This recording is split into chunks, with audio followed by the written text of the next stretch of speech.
Informations bien fouillées concernant tous les domaines de la vie du pays. Le magazine Humura Burundi est diffusé sur le web via le site de la RPA www.rpa.bi. Humura Burundi.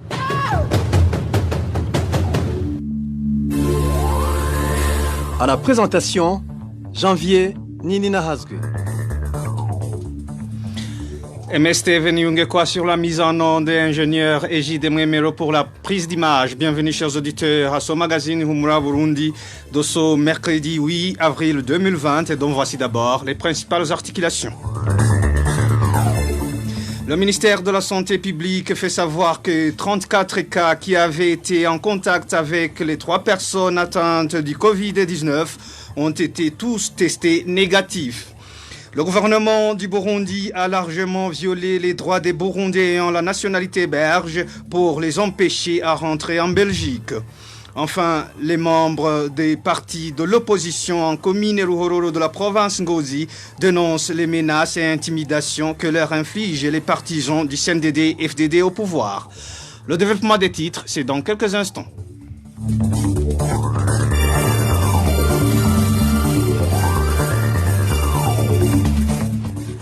Encore une fois, bienvenue. Un cadavre d'un membre du parti CNL en province Karouzi a été découvert ce lundi en commune Kinyinya de la province Ruyigi. La victime avait été enlevée par des inconnus en date du 26 mars en mairie de Bujumbura. L'administration de la commune Kinyinya a immédiatement ordonné l'enterrement du corps de la victime sans commanditer aucune enquête. N'est-ce pas, Balthazar Mibour? Laurent Nichayenzi, membre du parti CNR, a été enlevé en date du 26 mars par des individus qui n'ont pas été identifiés à mairie de Bujumbura. Originaire de la commune Gihogazi en province Karouzi, il était chargé de la sécurité au sein du parti CNR. Selon une source de la RPA, Laurent Nichayenzi s'était rendu à son travail quotidien à la permanence du parti CNR situé à mairie de Bujumbura. Au chemin de retour au niveau de l'avenue du 28 novembre, tout près de la station Kigobe City Oil, situé en face de l'hôpital militaire de Kamenge. Au chemin de retour au niveau de l'avenue du 28 novembre, tout près de la station Kigobe City Oil, situé en face de l'hôpital militaire de Kamenge, Laurent Nichayenzi a vu un véhicule immatriculé B5848 garé devant lui et des hommes en tenue policière ont ensuite débarqué pour par la suite l'embarquer à son tour vers une destination inconnue. Sa famille a arrêté les forces de l'ordre et a cherché dans tous les cachot, mais en vain. Ce lundi matin, le 5 mars, le corps sans vie de Laurent Nichayenzi a été découvert sur la colline Karindo, en commune Kinyinya de la province Ruyigi. Son corps présentait des impacts de balles au niveau de la poitrine. Les administrateurs coronaires et communaux se sont précipités à enterrer le corps de la victime sans enquête préalable. Pour rappel, Laurent Nichayenzi avait passé 3 ans à la prison de Mimba, accusé de collaborer avec les groupes terroristes. Au sein du parti CNR, il demande des enquêtes pour identifier les auteurs de l'assassinat de Laurent Nichayenzi à partir de la plaque d'immatriculation du véhicule déraviseur. Balthazar Mibouro, menaces et intimidations chez les non-affiliés au parti CNDD-FDD des collines Wuchamihigo et Mutobo en commune Ruhororo de la province Ngozi par les responsables du parti au pouvoir. Une situation consécutive à de multiples réunions tenues au site des déplacés de cette localité. Le point avec Walter Kwizera. L'inquiétude est grande au sein des membres des partis d'opposition de la commune Ruhororo. Par exemple, les membres du parti CNL sont victimes des tortures subies sous les ordres des responsables du parti CNDD-FDD, comme le témoigne cet habitant. Après les réunions dirigées par ma mère Tevirukundi, administrateur de la commune Ruhororo, au cours desquelles elle obligeait les déplacés et surtout les membres du parti CNL d'adhérer au parti CNDD-FDD et à défaut d'être tués, c'est la mise en application de ce qui s'est dit dans ces réunions pour le moment. Sur la colline Wuchamihigo, le responsable du parti CNL a été battu sévèrement sous l'ordre du responsable du parti CNDD-FDD. Par ailleurs, les responsables du parti CNDD-FDD CNDD-FDD oblige ceux du parti CNL d'écrire des lettres de démission du parti CNL.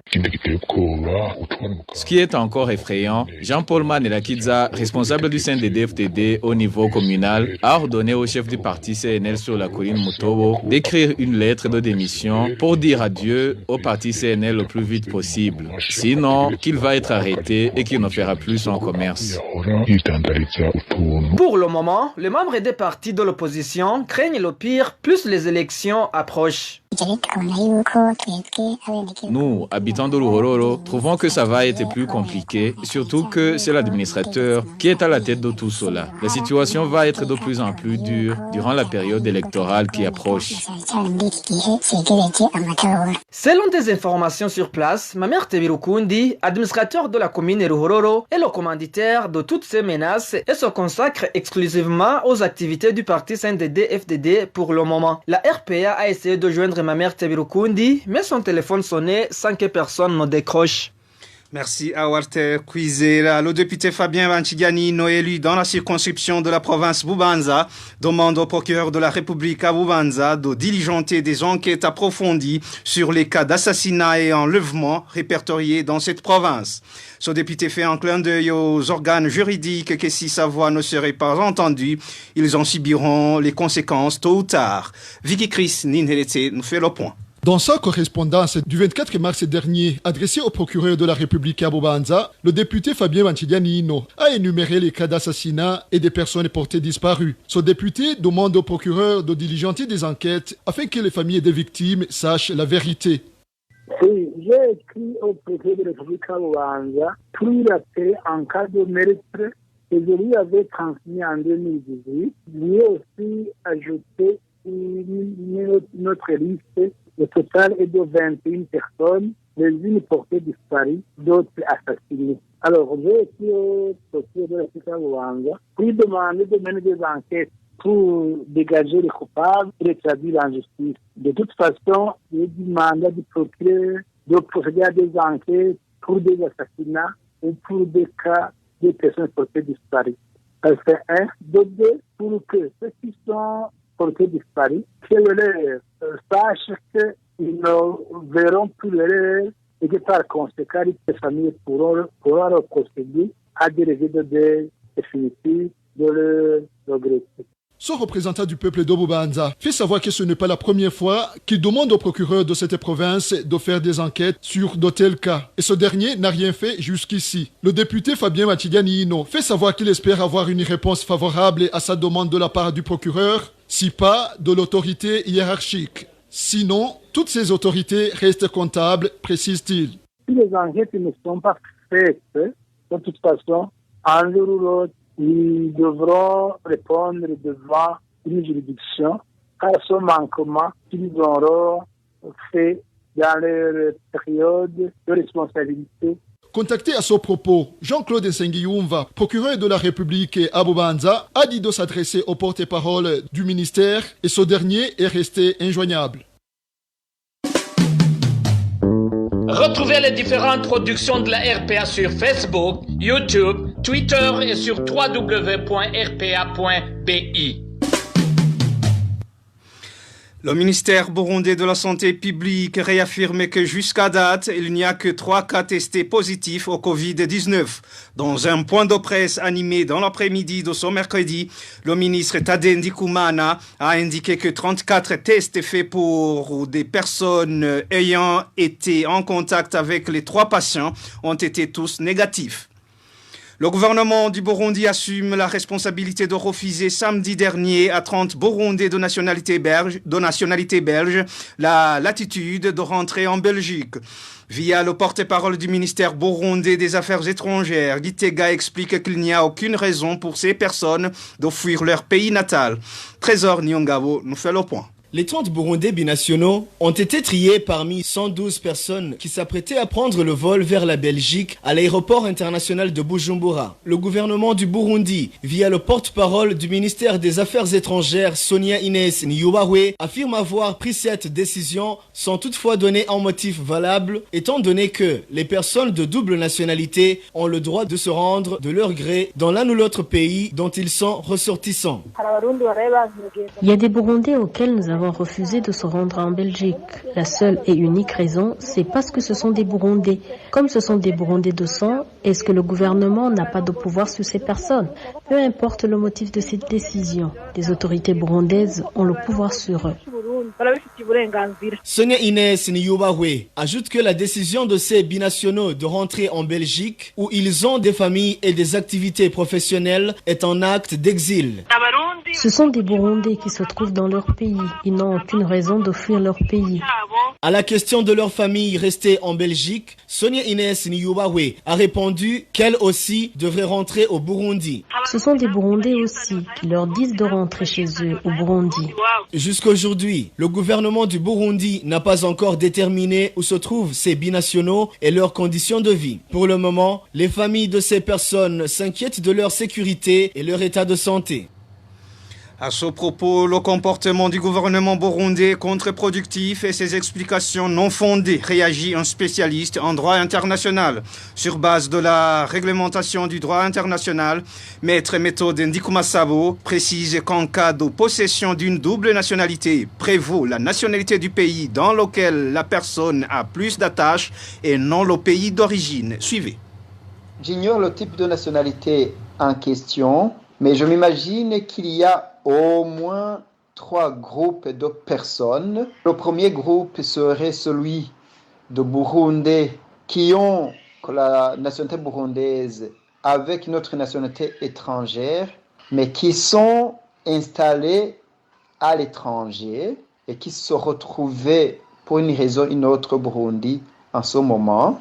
Le deuxième groupe serait celui de Burundais qui ont également une autre nationalité, mais qui sont installés au Burundi. Et le troisième groupe serait celui de personnes qui, à un moment, étaient des Burundais, mais qui ont acquis une nationalité étrangère avec la condition de renoncer à la nationalité burundaise. Donc, ces différents cas sont réglés différemment en droit international. Alors, commençons par le cas le plus simple, le troisième groupe.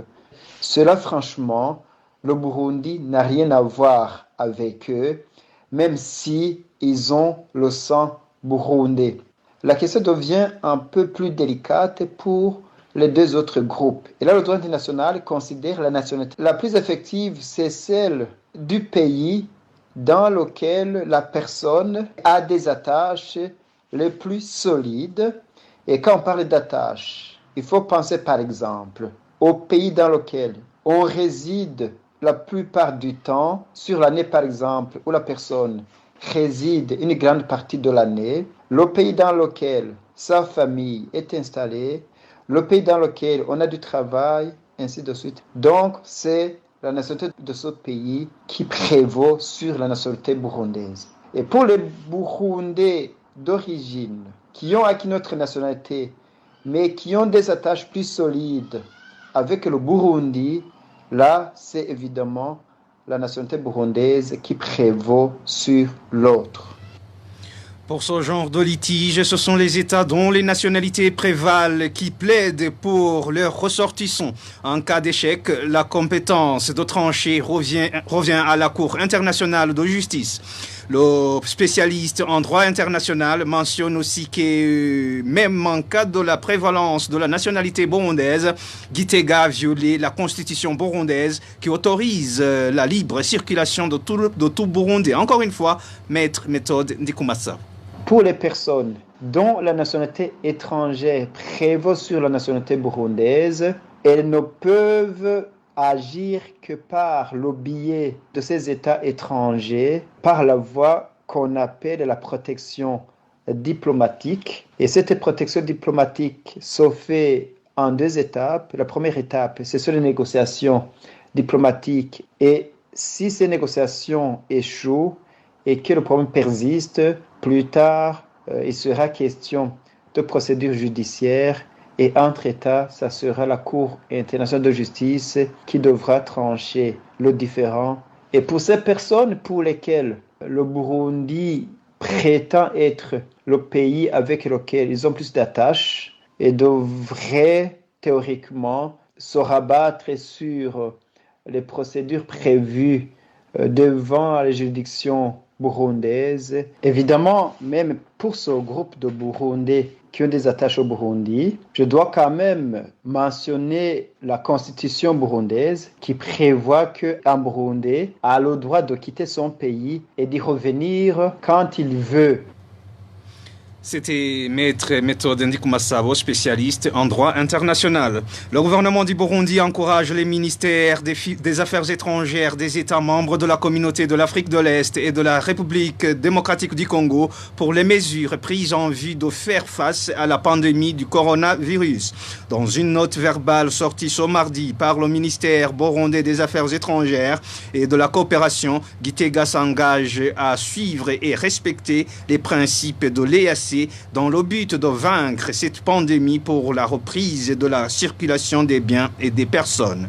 Le contenu de cette note verbale avec Emmanuel Niungeko. Dans cette note verbale, numéro 204.01/316, ministère des Affaires étrangères, 2020, sortie ce mardi, le ministère burundais des Affaires étrangères présente ses compliments au ministère ayant les affaires étrangères dans leurs attributions des États membres de la communauté est-africaine et de la République démocratique du Congo. C'est suite aux mesures déjà entreprises par ces pays, y compris le Burundi, pour faire face à la pandémie du coronavirus, ainsi que les stratégies appropriées pour limiter sa propagation. La pandémie du coronavirus signalée déjà dans les villes les plus proches comme Kigali, Goma et Bukavu n'a pas épargné le Burundi car depuis le 31 mars dernier, 3 cas du coronavirus ont été déclarés. À cet effet, selon cette note, le Burundi a pris des mesures à partir du 27 mars 2020 de fermer temporairement ses frontières au nord avec le Rwanda et à l'ouest avec la République démocratique du Congo dans la dynamique d'éviter la contamination à grande échelle des populations. Compte tenu de l'évolution de la situation et soucieux de promouvoir de bonnes relations avec les pays de la région, le gouvernement du Burundi autorise exceptionnellement l'entrée des camions de marchandises et déclarée pour destination au Burundi avant le 27 mars 2020, date de fermeture des frontières nord et ouest. C'est le même cas pour les camions en transit via le Burundi qui sont dans les mêmes conditions. Le Burundi recommande que jusqu'à nouvel ordre, le transport des marchandises en provenance des pays de la sous-région à destination du Burundi soit effectué à travers les autres entrées frontalières qui restent ouvertes conformément aux mesures sanitaires arrêtées par le gouvernement dans le cadre de la limitation de la propagation du Covid-19. Le gouvernement de Gitega réitère enfin son engagement au principe de la communauté est-africaine et formule ce vœu de voir la pandémie du coronavirus vaincue et la reprise normale de la circulation des biens et des personnes. Cette note verbale du gouvernement du Burundi intervient après que 23 camions de marchandises en provenance des pays de la sous-région aient été passés quelques jours bloqués sur les frontières de Kanyaruho, Nemba et Ruhwa, interdits d'entrer sur le sol burundais. Humura Burundi. Poursuivons toujours avec son magazine Humura Burundi. Le tribunal de grande instance en province Cibitoke a condamné ce mardi à 1 année de prison avec sursis la policière médiatrice Mukeshimana qui avait brûlé avec de l'eau bouillante une fillette de 2 ans. Dans un jugement rendu lors d'un procès en flagrance, le tribunal de grande instance de Cibitoke s'est également prononcé pour une amende de 3 millions de francs burundais pour les soins de la victime. Pour rappel, la policière médiatrice Mukeshimana avait brûlé cette fillette de 2 ans pour la simple raison que son mari sort avec la maman de la petite fille. La population de la commune Uganda semble ne pas être satisfaite du procès. Les habitants de la colline Karuruma, qui sont en différend avec l'usine de production de ciment Buseko implantée dans cette localité, retirent leur confiance en l'équipe de cadres du gouvernement qui était censée jouer la médiation entre les deux parties. Pour cause, dans 3 réunions organisées pour cette finalité, la population du chef-lieu de la province Cibitoke reproche cette équipe de médiateurs d'être partiale en faveur de l'usine Buseko. Emmanuel Ndaishimie pour plus de détails. 3 réunions ont déjà été organisées depuis la mise en place de la commission chargée de régler les litiges entre entreprises Buseko et la population environnante de cette entreprise. La dernière réunion s'est tenue lundi dernier. Durant ces 3 réunions déjà tenues, les représentants de la population ne cessent de critiquer le comportement manifesté par les membres de la commission. Dans la dernière réunion, les représentants ont demandé de faire la différence entre l'achat des maisons et l'achat des parcelles conformément conformément aux accords conclus avec l'entreprise Buseko les années antérieures. De plus, ces représentants ont réclamé également les frais de dédommagement car les propriétaires des maisons ont été contraints de déménager. L'enveloppe exigée à Buseko par ces représentants a été rejetée par la commission ad hoc dirigée par le deuxième vice-président Joseph Butore. Cette commission fait valoir que Buseko est un contribuable de taille qui mérite plutôt des avantages. Pour les représentants de la population, l'argument de la commission ne tient pas debout, surtout que Buseko se présente comme un privé qui n'a aucun lien avec l'État. La commission chargée de régler ces litiges est composée par des natifs de la province Chibitoke, dont le gouverneur de la province. La rédaction de la RPA a essayé de joindre le gouverneur de Chibitoke, mais son téléphone sonnait sans que personne ne décroche. Page environnement pour clore ce magazine. Énormes dégâts causés par de fortes pluies dans différents coins du pays ce mardi. En province Chibitoke, des champs de culture et salles de classe ont été détruits. De même qu'en province Rutana, où les salles de classe de l'Ekofo Butare en commune Bukemba ont également été endommagées par ces pluies aussi diluviennes. La population plaide en premier temps pour la réhabilitation de ces salles de classe pour la bonne continuité des activités scolaires. N'est-ce pas Marie-Ange? Dans la province de Rutana, de fortes pluies de ce mardi ont causé beaucoup de dégâts. 3 salles de classe ont été détruites par cette pluie, comme l'indique l'un des parents pour qui les enfants fréquentent cette école. Cette pluie a détruit 3 salles de classe de l'Ekofo Butare. Pour 2 de ces salles de classe, toute la toiture a été endommagée. L'autre salle a été détruite, une partie. Mais là aussi, un des 4 murs risque de s'effondrer.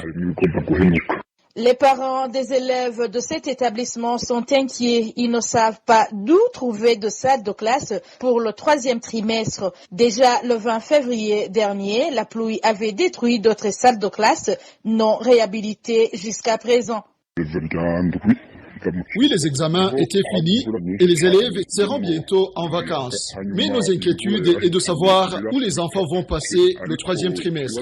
D'autres salles de classe ont été détruites et n'ont pas encore été reconstruites. Jean-Pierre Savimana, chef de zone Butare, demande aux bienfaiteurs de leur venir en aide. Nous demandons aux bienfaiteurs de nous venir en aide afin que les élèves n'en soient pas victimes. Mais en attendant, l'on pourra se servir des salles de l'école technique qui ne sont pas utilisées. Elles sont au nombre de 10 les maisons qui ont été détruites en zone Chibitoke, en commune Lugombo de la province Chibitoke. Ces pluies ont également endommagé des champs. Ainsi, plus de 5 hectares de champs de maïs, de manioc, sorgho et haricots ont été également détruits par ces pluies qui étaient mêlées de grêle. Béatrice Kaderi, administrateur de la commune Lugombo, fait savoir aussi que dans la zone Kiramira de cette même commune, beaucoup de champs ont été détruits. Elle indique que les administratifs de base sont en train de faire des enquêtes et demande à la population de patienter en attendant les bienfaiteurs qui les viendront en aide. C'était un reportage signé Marie-Ange. Il a causé, c'est par ici, à mes chers auditeurs et auditrices, que prend fin son magazine Humura Burundi de ce mercredi 8 avril 2020. Merci pour votre aimable écoute. Merci à toute l'équipe de la rédaction pour la collecte et le traitement de toutes ces infos. Merci également à MST Veniungeko et à ingénieur Eji Demwemero pour la bonne collaboration technique. À la présentation, vous étiez avec Janvier Ninina Hazwe. Passez de bons moments chez vous. C'était le magazine Humura Burundi.